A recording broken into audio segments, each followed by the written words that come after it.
I came home from the trip and my key didn't fit the lock. My husband Mike said, "The house is gone. I filed for divorce. It's for your own good." Enjoy listening. My key didn't fit the lock. I stood on my own front porch at 1847 Sycamore Bend, holding a duffel bag and a gas station coffee, and my key slid into the deadbolt and stopped.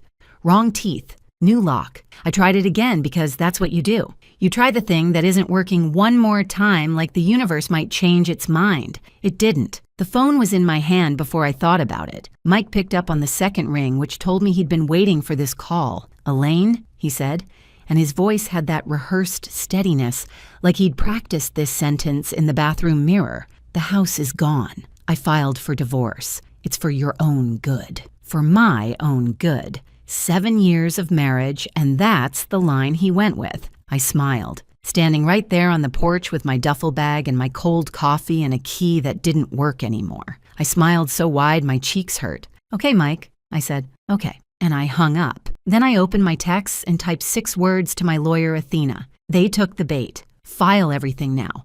Now. I need to take you back 7 months because that smile didn't come from nowhere. That smile had a blueprint behind it. And to understand the blueprint, you need to understand who built the trap, who walked into it, and why I let them think they were winning for as long as I did. My name is Mike. Actually, no, his name is Mike. Michael, legally.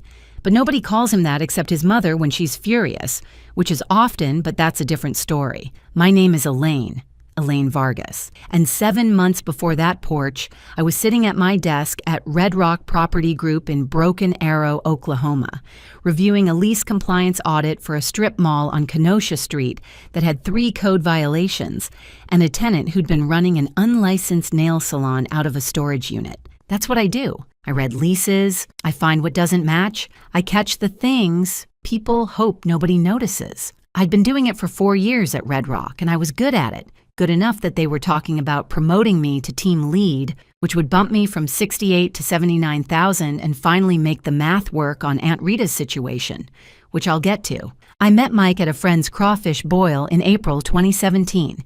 He was working as a service advisor at Patriot Chevrolet on South Memorial in Tulsa, which sounded more impressive than it was. He mostly argued with warranty companies and upsold tire rotations. We married at the Tulsa County Courthouse 14 months later because neither of us wanted a big wedding and both of us wanted to stop paying 2 rents. Romantic? No. Practical? Absolutely. And for 5 years, practical worked. Then it stopped working. And I didn't notice when it stopped because I was busy noticing other things, like the fact that my Aunt Rita's assisted living facility, Magnolia Terrace in Wichita Falls, had just raised their monthly rate by $340. New total, $4,180 a month. Rita raised me after my mother moved to Amarillo when I was 11 and decided motherhood was optional. Rita was 71, had macular degeneration and a hip replacement that didn't take right, and I was the only person in the family who visited, called, or paid attention to the invoices. So when Magnolia Terrace sent that letter, it landed on me. That was September. Same month, I noticed a charge on our home visa I didn't recognize, $129 a month to something called ProEdge Financial Tools. Mike didn't use financial tools. Mike used a calculator app and round numbers. I flagged it in my head and moved on because I had 6 lease audits due by Friday and a 71-year-old aunt whose rent just jumped. And that same week, Jameson Fulbright stopped by my desk with a coffee, oat milk latte, no sugar, which he'd remembered from a conversation 3 months earlier, and said, "How's Rita doing? Any news on the rate thing?" And I told him, because that's what you do when someone remembers your aunt's name and your coffee order and has never once asked you for anything in return. I didn't know then what I know now, but I'm not telling this story for sympathy. I'm telling it so you know what it looks like when the person handing you Band-Aids is the same person holding the knife. All right, hold on a second. If you've been with me this far, thank you. I mean that. Hit subscribe if you haven't, and do me a favor. Drop a comment telling me where you're watching from and what time it is there. I read every single one, and it genuinely makes my night. Okay, back to this. Jameson Fulbright had been at Red Rock for 6 years, senior leasing agent, 1 level above me. different portfolio, but we shared a floor and a coffee machine that broke every other Thursday. He was 38, divorced 2 years prior, and dealt with it the way some men do, by making jokes so good you forgot to feel sorry for him. My ex got the house in Owasso, both cars, and the dog, he told me once over lunch at the taco place on 71st. She even kept my Netflix password, changed the profile name to Loser. I respect the commitment. He made me laugh during a month when laughing felt like lifting furniture, and he did real things. Covered 2 of my lease reports when Aunt Rita had a scare in November. Stayed late to help me reformat a compliance spreadsheet that our system corrupted. Brought me a breakfast sandwich the morning I came in looking like I hadn't slept, because I hadn't. Jameson never flirted. Never crossed a line, never made it weird. He was the kind of friend where you forgot to wonder why he was being nice, because the niceness just made sense. Some people are like that, or some people are very, very good at seeming like that. But I'm getting ahead of myself. October, a month after the charge. I was looking for the car insurance card in Mike's glove compartment. His Silverado smelled like old French fries and that Pine air freshener that stopped working in August, and the glove box had a ketchup packet stuck to the owner's manual. And tucked behind that manual, I found a Capital One statement. Balance, $14,338.41. I didn't know this card existed. 4 years at Red Rock reading financial disclosures for a living, and my own husband had a credit card with $14,000 on it that I'd never seen. I sat in the driveway for 12 minutes. I counted. Then I went inside and asked him. Mike didn't explode. That would have been easier. He got quiet and small, leaned against the kitchen counter and picked at the label on his water bottle and said, "It's for car parts. Side project." You wouldn't get it. Side project. $14,000 of side project on a credit card with a 26% interest rate. I'm not a mathematician, but I can multiply disappointment by compound interest. I told Jameson the next day. He listened with his elbows on his knees, nodding slow, and then said, "My ex had 3 cards I didn't know about.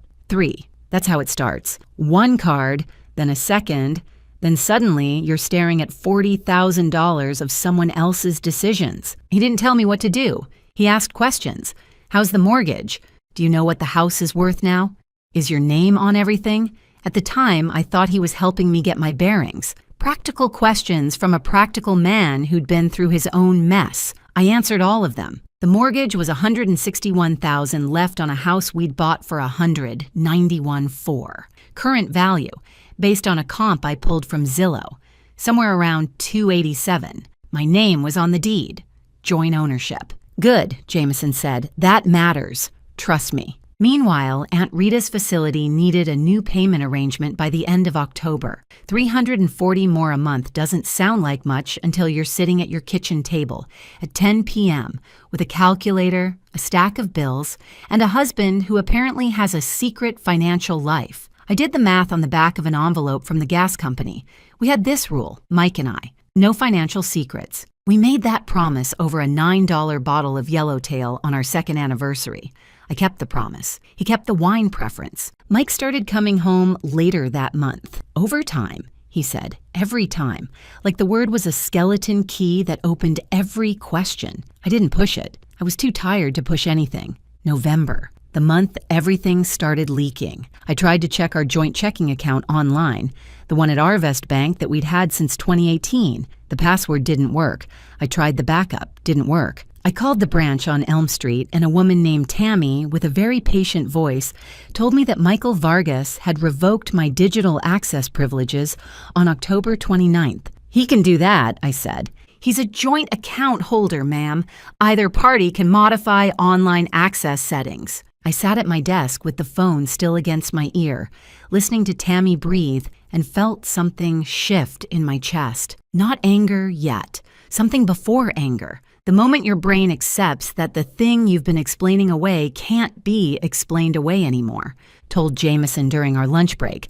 We were eating in his car because the break room smelled like someone's leftover fish, and he handed me half his turkey sandwich without me asking and said, "Document everything. Dates, amounts, screenshots. That's what my lawyer told me when I was going through mine. Write it all down on paper. You'll need it eventually." It sounded like solid advice, and it was, if you wanted someone to stay busy with a notebook instead of hiring a professional. I didn't see that at the time. Hindsight has 20/20 vision and a mean sense of humor. That same week, Warren Jessup, quiet guy in our office, eats lunch at his desk, never says much, mentioned something while we were both refilling coffee. Hey, I saw Jameson's truck at Patriot Chevy the other Saturday. Getting work done on that F-150? I said I didn't know. Jameson drives a Ford. Why would he service it at a Chevrolet dealership?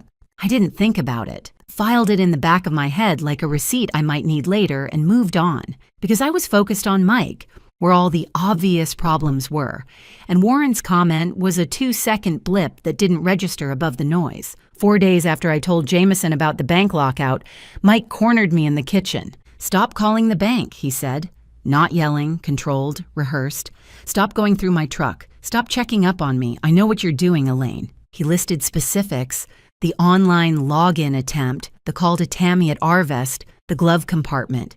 Things he shouldn't have known in that kind of detail unless someone walked him through it, item by item. Has someone ever repeated back to you something you never told them? That freeze you get like your blood forgets which direction it's supposed to flow? That was me, standing in my kitchen on a Wednesday night. I assumed the bank notified him. Some kind of security alert.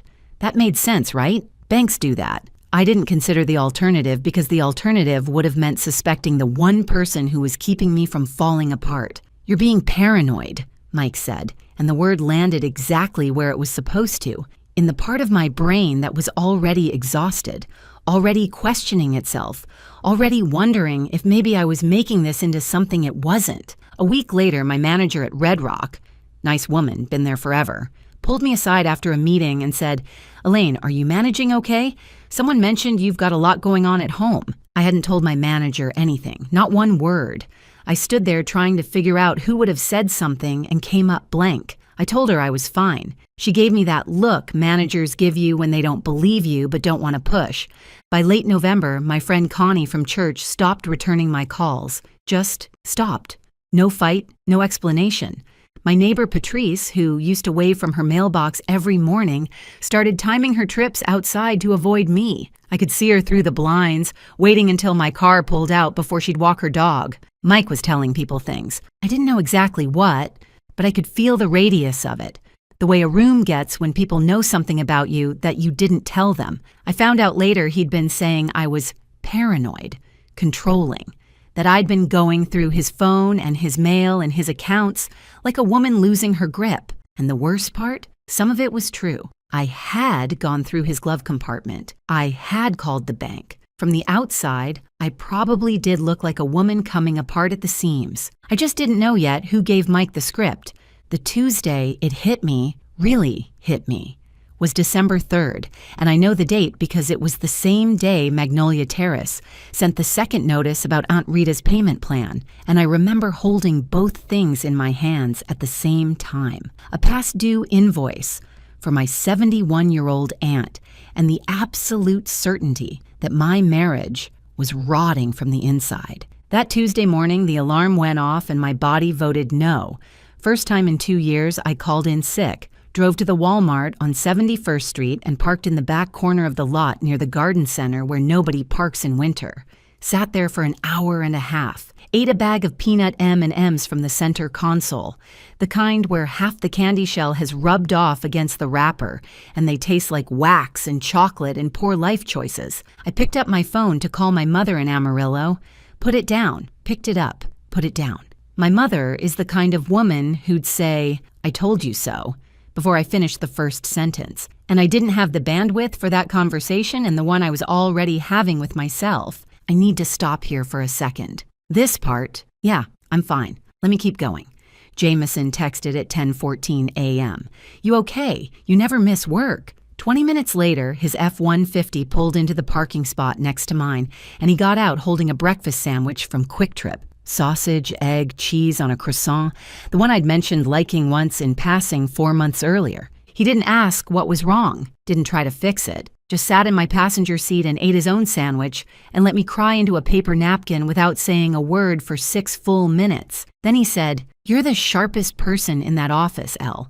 You read contracts that make my eyes cross. You're not crazy. He's the one with the problem, and you'll figure this out. If you've ever had somebody show up for you, not with advice, not with judgment, just with a breakfast sandwich and silence, you know what that does to a person. It makes them trust you with everything. Everything. Went back to work the next day, started digging again. Found something. A $3,200 cash withdrawal from our joint account on November 15th, plus 2 charges at a steakhouse in Jenks called Freddy's Chop House, $87 and $112 a week apart. Mike said he'd never been to Jenks in his life. I showed Jameson. I felt like I had something real this time. He looked at the numbers, pulled out his phone, and said, "Hang on, when's Patriot's fiscal quarter end? October, right?" He scrolled through something, nodded. This looks like it could be his quarterly bonus. The Chevy dealerships around here do incentive payouts sometimes in check, sometimes direct deposit. That timing lines up. And Freddy's? I asked. Those service advisors take clients out. I've heard Mike talk about it. Dealership picks up the tab on a company card. Guy puts it on his personal card for the points, submits for reimbursement later. My buddy at the Toyota store does the same thing. Every explanation made sense. Not perfect sense. Sense that was just close enough that arguing felt like grasping.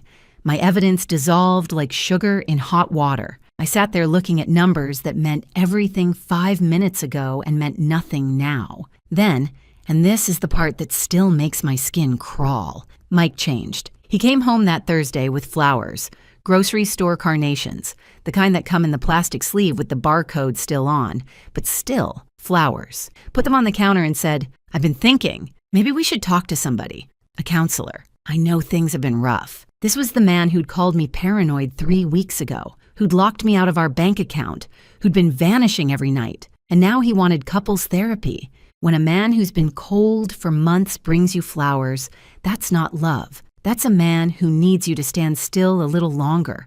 Told Jameson about the flowers. His response, maybe he's waking up. Maybe he realized he's about to lose you. Give it a couple weeks before you do anything drastic.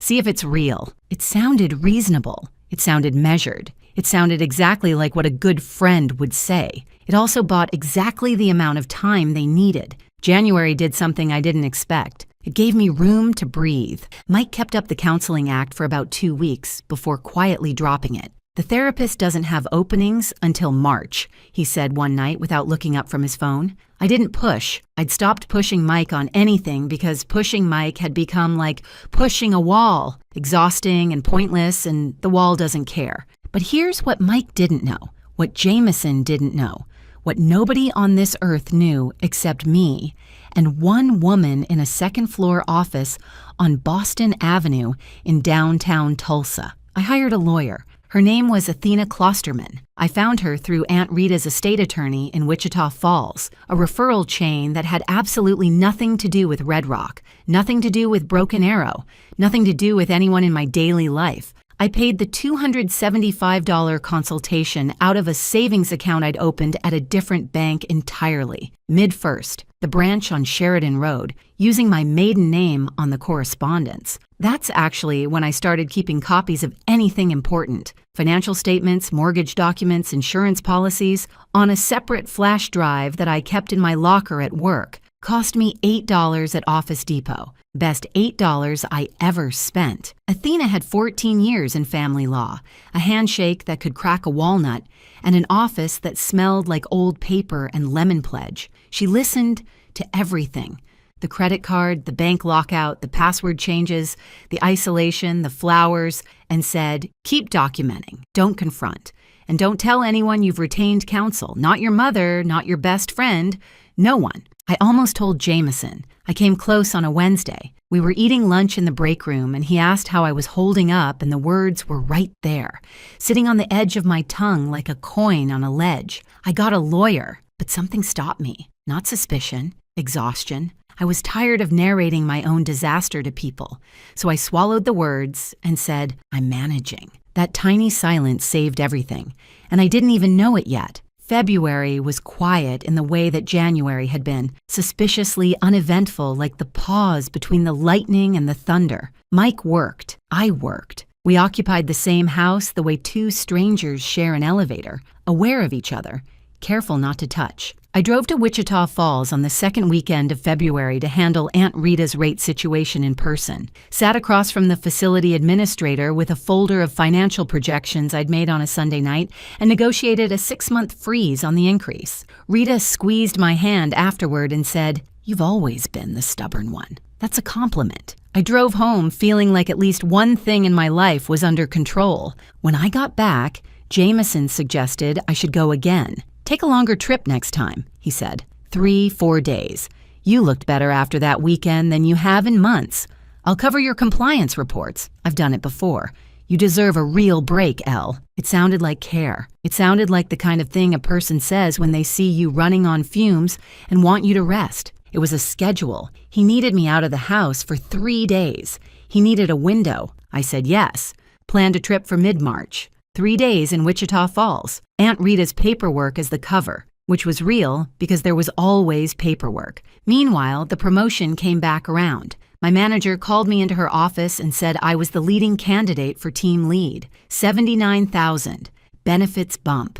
Corner desk with a window. I walked back to my floor feeling something I hadn't felt since September, like the ground under me was solid. Jameson hugged me when I told him, a real hug, the kind that lasts a second longer than professional, and said, "I'm so happy for you. You deserve every bit of that." And I believed him, completely. That Friday, we grabbed lunch at the taco place on 71st. He told me about his landlord's cat, a massive orange tabby that kept breaking into his apartment through a window he thought he'd sealed. "I've caulked that window 3 times, Elle. 3 times. This cat is smarter than my landlord and definitely smarter than me." I laughed until my eyes watered. He talked about being lonely post-divorce, about how the apartment felt too quiet at night, how he sometimes left the TV on just to hear another voice in the room, and I felt guilty. Guilty for having problems when this man had lost everything in his divorce and was still showing up every day with a joke and a sandwich and a memory for how people take their coffee. Looking back, that was the calmest I'd felt in months. And isn't that always when the ground opens up? March 17th, 3 days before the trip. I was at the home desktop in the spare bedroom, printing Aunt Rita's supplemental insurance forms. Mike usually did everything on his phone. Emails, banking, YouTube, all of it thumbed out on a cracked screen he refused to replace. But the desktop was still there, still logged into his Google account because Gmail and Google Drive share the same login, and Mike hadn't thought to sign out of a computer he hadn't touched in 4 months. I wasn't snooping. I opened Chrome to get to Google Drive where I kept Rita's documents, the browser loaded with 2 tabs already open. One was a YouTube video about brake pad replacement, and the other was Mike's Gmail inbox. I almost clicked away. Almost. But the subject line of the second email from the top caught my eye the way a wrong number catches your eye on a spreadsheet. It didn't belong. From Jameson Fulbright, Mike Vargas. Date, March 2nd. Subject, Sycamore Property. Timeline. I opened it. Would you have kept reading? Or closed the laptop and walked away? I'm asking because for about 3 seconds, I almost did. The body was 3 sentences.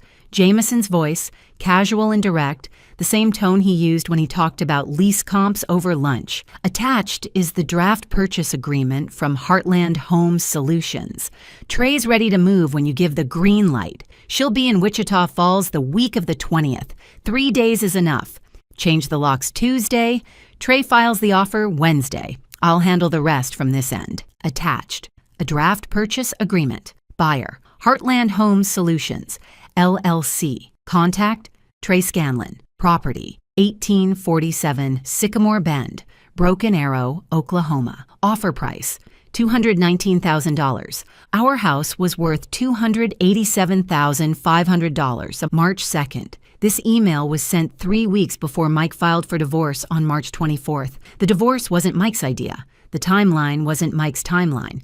The locks, the filing, the trip, all of it was on a schedule. And that schedule was written in Jameson's handwriting. I didn't move for a long time. I don't know how long. The insurance form sat in the print queue, and the printer hummed, and the house was dark because I hadn't turned on the lights when I sat down, and now the sun was gone.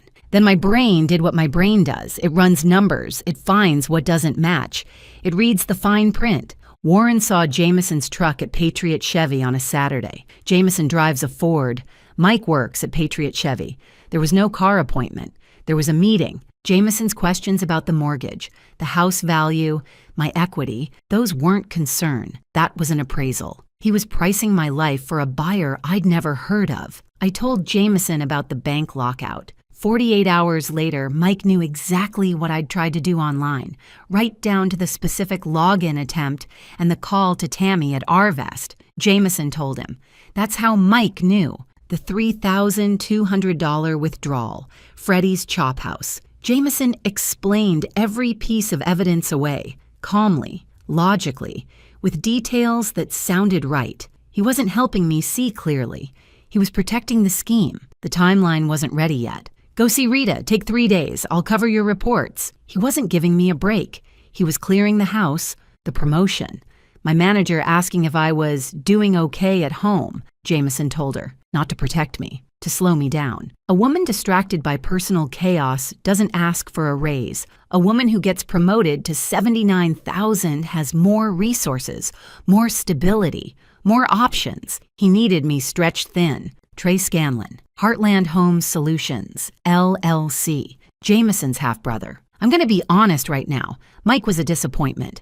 I can say that without flinching. But Jameson was 14 months of oat milk lattes, and you'll figure this out. 14 months of covering my reports and sitting in a parking lot while I cried into a napkin. 14 months of being the one person I didn't have to explain myself to. That's the one that still makes my jaw tight when I talk about it. I took 4 screenshots, forwarded the email chain to my personal account. The mid-first one, the one Jameson didn't know existed. Cleared the sent folder, logged Mike out of Gmail, closed the laptop, turned off the monitor. Then I sat in my dark kitchen for 40 minutes. Not crying, not shaking. I reorganized the junk drawer twice, lined up every battery, every takeout menu, every pen cap.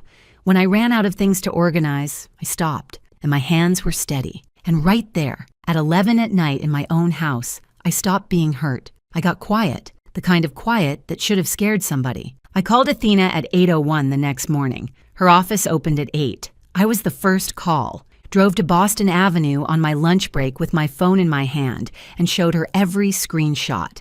The email, the purchase agreement, the timeline, Trey Scanlon's name, Heartland Home Solutions, LLC. She read it once, read it again, put the phone down on her desk and looked at me over her glasses and said, "This is premeditated. This is collusion to depress a property value. And the best part, his divorce filing actually works against him now. We can use every piece of this." Here's what Athena explained, and here's why I went on that trip anyway. In Oklahoma, if you change the locks on a property that's co-owned, that's an illegal lockout. Doesn't matter if you filed for divorce, doesn't matter if you think you're clever. It's a violation that gives the other party grounds for an emergency motion, immediate relief, court-ordered access, and a judge who is now very interested in why you thought locking out your co-owner was a reasonable idea. The email proved the scheme was arranged before the divorce was filed. That's not a man who woke up one day and decided to leave his wife. That's a coordinated plan to force a below-market sale to a buyer connected to a third party who was manipulating both sides. A judge would see that. A real estate commission investigator would see that. An HR compliance officer at Red Rock would see that. You go on the trip, Athena said. Let him do exactly what he's planning to do. The moment he changes those locks, I file. Emergency motion for illegal lockout. List pendants on the property. That's a legal claim that prevents any sale until the court resolves it, and a separate complaint to the Oklahoma Real Estate Commission regarding Heartland Home Solutions, LLC. No courtroom speech, no dramatic confrontation. Paperwork, filed electronically. The most devastating weapon in family law is a well-timed PDF. I went to work that afternoon, walked past Jameson's desk. He was on the phone, laughing about something with a client. I stopped, waited for him to hang up, and set an iced coffee on his desk. Oat milk, no sugar. "What's this for?" he said. Just felt like it. He smiled, took a sip, didn't suspect a thing. Why would he? I'd been his project for 14 months. The distressed friend, the woman too overwhelmed to see straight. He'd built that version of me carefully, piece by piece, and he believed in his own construction. Was it mature? Buying that coffee with a smile while I knew his entire world was about to come apart? No. Did it feel like the best $3 oat milk latte I've ever purchased? Absolutely. Told him I was excited about the trip. He squeezed my shoulder. You deserve the break, Elle. Don't worry about reports. I've got it. I drove 4.5 hours to Wichita Falls with the calmest road rage of my life. Didn't even honk at the guy in the Dodge Ram who cut me off on I-44. I was saving my energy for more important things. Day 1. Visited Rita. Brought her the butter pecan ice cream she likes from Brahms. Sat with her for 3 hours and watched Wheel of Fortune and didn't think about Sycamore Bend once. That's a lie. I thought about it the entire time. But I held Rita's hand and I let her win at guessing the puzzles. And I kept my phone face up on the armrest because I was waiting. Day 2, 2:47 p.m. Text from my neighbor Patrice, the same Patrice who'd been avoiding me for weeks. Hey, just thought you should know. There's a locksmith at your house right now. Didn't know if you knew. I knew. Texted Athena. It's happening. He changed the locks. Athena. Filing now. Day 3. Drove home, pulled into the driveway at 1847 Sycamore Bend, walked up the porch steps, put my key in the lock. It didn't fit. Called Mike. He answered on the second ring with that rehearsed voice, that bathroom mirror sentence, the house is gone. I filed for divorce. It's for your own good. I smiled. Right there on the porch, same duffel bag, same cold coffee. Okay, Mike, I said. Okay. Hung up. Opened my texts. They took the bait. File everything now. Now you understand why I was smiling at that door. I wasn't locked out. I was watching 2 people lock themselves inside a cage they built with their own hands. Athena filed everything by 6 o'clock that evening. Emergency motion. Lis Pendens on the house. Fraud complaint naming Heartland Home Solutions, LLC, Trey Scanlon and the below-market purchase agreement, dated 3 weeks before the divorce petition. Mike got served at Patriot Chevrolet the next morning. A process server handed him an envelope and walked out. Took 9 seconds. He called me 4 times that afternoon. Angry, then confused, then quiet, then begging. I didn't answer any of them. Jameson got 1 text from me. No words, just the screenshot of his own email. He called 9 times. I sent the chain to Red Rock's compliance department with a 1-page summary. HR opened an investigation. It took 3 weeks. I got the promotion in April, team lead, $79,000, corner desk by the window, Monday morning, first week in the new role. I sat at my desk with a coffee, oat milk, no sugar. Across the floor, Jameson's desk was empty. Clean. His coffee mug with the chipped handle was gone. Nobody mentioned his name. The chair was already in storage. If you think this one got under your skin, the next story waiting on your screen might be the one that keeps you up tonight. Click it. I dare you.